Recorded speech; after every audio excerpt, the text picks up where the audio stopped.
So ano ba yung rejection? Rejection is a type of communication.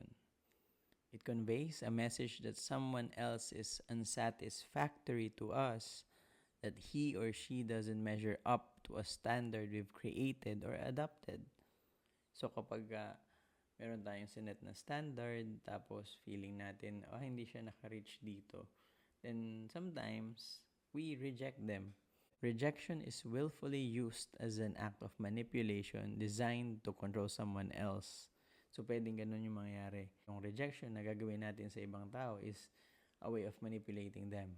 Rejection is manifested by an outburst of anger, a disgusted look, an impatient answer, or a social snub. Ginagawa natin to. Kahit tayo, sometimes we can reject other people without knowing it. Whatever the form of behavior, it communicates disrespect, low value, and lack of appreciation. Nothing hurts quite like the message of rejection.